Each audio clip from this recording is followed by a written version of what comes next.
ഇന്ന് നമുക്കൊരു പാലൈസ് റെഡിയാക്കി എടുക്കാം. അതിനുവേണ്ടി പഞ്ചസാര, പാല്, 3 ടീസ്പൂൺ കോൺഫ്ലവർ എടുത്തിട്ടുണ്ട്. 5 സ്പൂൺ പാലൊഴിച്ചിട്ട് നമ്മളിത് കട്ടകളില്ലാതെ ഒന്ന് ഇളക്കിയെടുക്കണേ.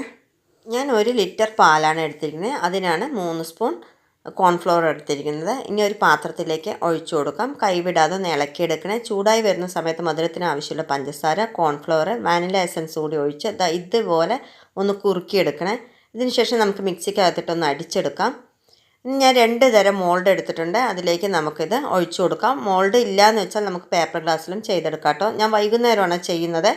പിറ്റേന്നാണ് ഞാനിത് എടുക്കുന്നത്. ഓവർനൈറ്റ് ഞാനിത് ഫ്രീസറിൽ വെക്കുന്നുണ്ട്. കുട്ടികൾ മാത്രമല്ല, മുതിർന്നവർക്കും ഐസ് എന്ന് വെച്ചാൽ ഭയങ്കര ഇഷ്ടമാണല്ലേ. അപ്പോൾ നമുക്കിതുപോലെ വീട്ടിൽ ചെയ്തെടുക്കാം. പിറ്റേന്ന് ഞാനിത് എടുത്തതിന് ശേഷം ചുടുവെള്ളത്തിലൊന്ന് മുക്കിയെടുത്ത് ഇതുപോലൊന്ന് ഊരിയെടുക്കുന്നുണ്ട്. അങ്ങനെ നമ്മുടെ അടിപൊളിയായിട്ടുള്ള പാലൈസ് റെഡി ആയിട്ടുണ്ട്. ഇതുപോലുള്ള ഈസി റെസിപ്പിക്ക് ചാനൽ സപ്പോർട്ട് ചെയ്യാൻ മറക്കല്ലേ.